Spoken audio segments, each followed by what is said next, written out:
नमस्कार मित्रों, S2 adviser में आपका एक बार फिर से स्वागत है। बहुत बार ऐसा देखने में आया है कि ये व्यक्ति काम करता है, व्यवसाय करता है, नौकरी करता है, फिर भी वो कर्जदार हो जाता है। या फिर पूरा परिवार कुशल मंगल रहता है, लेकिन परिवार की बहन बेटी बुआओं को दुख झेलना पड़ता है। या फिर कुछ ऐसी स्थितियाँ बन जाती हैं कि व्यक्ति को कुछ समझ नहीं आता कि वो करे क्या। तो ऐसी स्थितियों के लिए लाल किताब कहती है कि यदि लाल किताब के अनुसार जन्म कुंडली के 11वें भाव में बृहस्पति विराजमान हो जाएं, बृहस्पति शुभ ग्रह हैं, बृहस्पति मंगलकारी ग्रह हैं, बृहस्पति हमें बुद्धि, विद्या, विवेक सब प्रदान करते हैं, वो हमें वैभव देते हैं। स्त्रियों के लिए बृहस्पति पति के कारक हैं, और यदि स्त्री की जन्म कुंडली में बृहस्पति शुभ स्थान पर शुभ भाव से संपन्न है, तो ऐसी स्त्री को प्रेम और आदर मान करने वाले जीवन साथी का साथ मिलता है। लेकिन यही बृहस्पति जब जन्म कुंडली के 11वें स्थान पर विराजमान हो जाते हैं, तो व्यक्ति के जीवन में अकारण कई तरह की दुश्वारियाँ, कई तरह के कष्ट भरने लग जाते हैं। ये एक अशुभ स्थिति बन जाती है। लाल किताब में 11वें स्थान को शनि का घर कहा गया है, लेकिन 11वां स्थान बृहस्पति का भी स्थान है, और ऐसे स्थान पर जब बृहस्पति भ्रमण करते हुए या किसी तरह से स्थापित होते हैं, तो वही बृहस्पति कई अशुभ स्थितियां पैदा करने लग जाते हैं, क्योंकि 11वां स्थान शनि का स्थान है। और ऐसे में यदि व्यक्ति शनि की अशुभ चीज़ों का प्रयोग करने लग जाए, यानी कि मीट खाना लग जाए, शराब पीने लग जाए, अंडा पीने लग जाए, पराई स्त्रियों के चक्कर में पड़ जाए, जुआ खेलने लग जाए, रात्रि को क्लब आदमी जाने लग जाए, तो ऐसी स्थिति में बृहस्पति और अशुभता प्रदान कर लगते हैं। व्यक्ति के जीवन को कई तरह के कष्टों से, कई तरह की विषमताओं से भर देते हैं। कहते हैं कि यदि 11वें स्थान पर जब बृहस्पति विराजमान होते हैं, तो बुध, बृहस्पति और शनि ने क्या प्रभाव दिखाना है उसको निर्धारित करते हैं। यानी कि बुध ज़्यादा प्रमाणिक, ज़्यादा विशेष भूमिका में आ जाते हैं।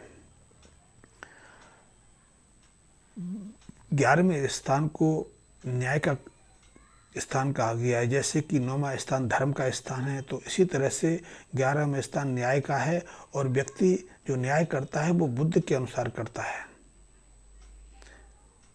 शनि हमें व्यापार देते हैं, समृद्धि देते हैं, हमारे जीवन को सुखद रूप से बनाए रखने में मदद करते हैं, लेकिन बृहस्पति हमें विवेक देते हैं, बुद्धि देते हैं, हमें सही निर्णय लेने की, सही तरीके से सोचने विचारने की क्षमता प्रदान करते हैं। और यदि ऐसे में बृहस्पति और शनि का शुभ प्रभाव यदि व्यक्ति को मिल जाए, तो व्यक्ति को शीर्ष स्थान पर श्रेष्ठ सफलता प्राप्त करने से कोई नहीं रोक सकता।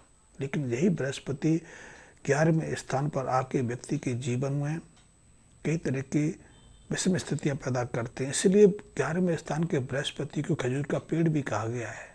खजूर का पेड़ इतना लंबा रहता है कि उसकी छाया भी नहीं मिलती, उसकी लकड़ी भी किसी तरह से ज़्यादा काम नहीं आती है, फल भी बहुत ऊपर लगते हैं। इसलिए कहा गया है कि एक है कि लंबा पेड़ खजूर का। तो इस तरह बृहस्पति शुभ ग्रह होकर भी 11वें स्थान पर अशुभ प्रभाव देने लगते हैं। कहते हैं कि 11वें स्थान का जातक जब तक अपने पिता के साथ में रहता है, पिता जिंदा रहते हैं, तब तक तो उसकी स्थितियाँ ठीक रहती हैं। लेकिन पिता की मृत्यु के बाद उसके जीवन में कई तरह के दुख प्रभाव आने लगते हैं, कई तरह की विषमताएं खड़ी हो जाती हैं, और इसीलिए कई बार ऐसे जातक अपनी पैतृक संपत्ति से भी वंचित हो जाते हैं।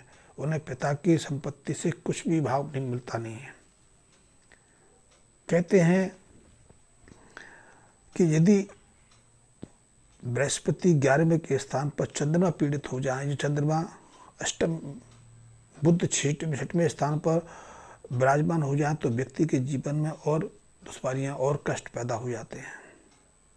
ऐसे में इन व्यक्तियों को जिनकी जन्म कुंडली में 11वें स्थान पर बृहस्पति हैं, कहा गया है कि उनको लाल किताब संबंधी कुछ उपायों की जरूरत रहती है, क्योंकि ऐसे जातकों का बुढ़ापा ऐसी स्थिति में व्यतीत होता है कि उन्हें मृत्यु के समय अपने घर परिवार के, अपने बच्चों के माध्यम से कफन तक नसीब नहीं होता। यानी कि उसकी मृत्यु इतनी दर्दनाक या इतनी भयानक होती है कि उसके आसपास कोई घर परिवार का आदमी नहीं रहता। एकाएक जीवन यापन करने, जैसे कि साधु संत रहते हैं, या फिर विदेश में किसी की मृत्यु हो जाए, अकाल मृत्यु को कोई प्राप्त हो जाए, तो ऐसी स्थिति के लिए भी 11वें स्थान के बृहस्पति ही प्रमुख कारक बनते हैं। ऐसे जातक जिनकी 11वें कुंडली बृहस्पति विराजमान होते हैं, अकारण आमदनी, अच्छी आमदनी होते हुए, अच्छी नौकरी करते हुए भी वो कर्जदार बन जाते हैं। बहन बेटियां दुखी रहती हैं और कर्जदारी नहीं बनते। कई बार तो उनकी अपने घर परिवार के घर को भी गिरवी तक रखने को विवश होना पड़ता है, या फिर सोना गिरवी रखना पड़ता है। सोना भी बृहस्पति की धातु है और मकान शनि की वस्तु है, कारक है। तो ऐसी स्थिति में कई बार मकान गिरवी रखना पड़ता है या सोना गिरवी रखना पड़ता है। ऐसी स्थिति में यदि व्यक्ति बचा रहना चाहता है, 11वें स्थान की इस अशुभता से बाहर आना चाहता है, तो उसे समय रहते कुछ उपायों की मदद लेनी चाहिए। सबसे पहले तो यही है कि उसको शनि के नीच काम नहीं करने चाहिए। शनि के नीच काम में इनकी शराब आदि के सेवन से बचना चाहिए। पराई स्त्रियों के साथ, पराई पुरुषों के साथ संपर्क बनाने से बचना चाहिए। रात्रि को क्लबों में जाके दारू पीना, नाच गाना देखना, या पराई जीवन साथी के साथ में समय व्यतीत करना, ये इनके लिए बहुत मुश्किल है।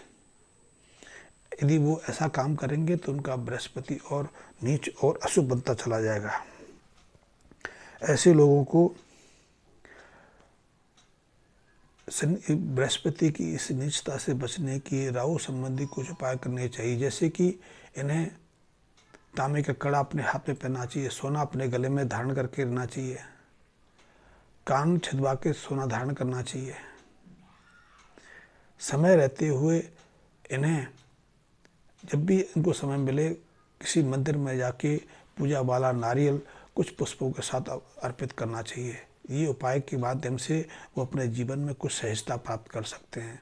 जीवन को सुचारू रूप से चलाने में ये उपाय बहुत मददगार साबित हो सकते हैं। और धन्यवाद मित्रों।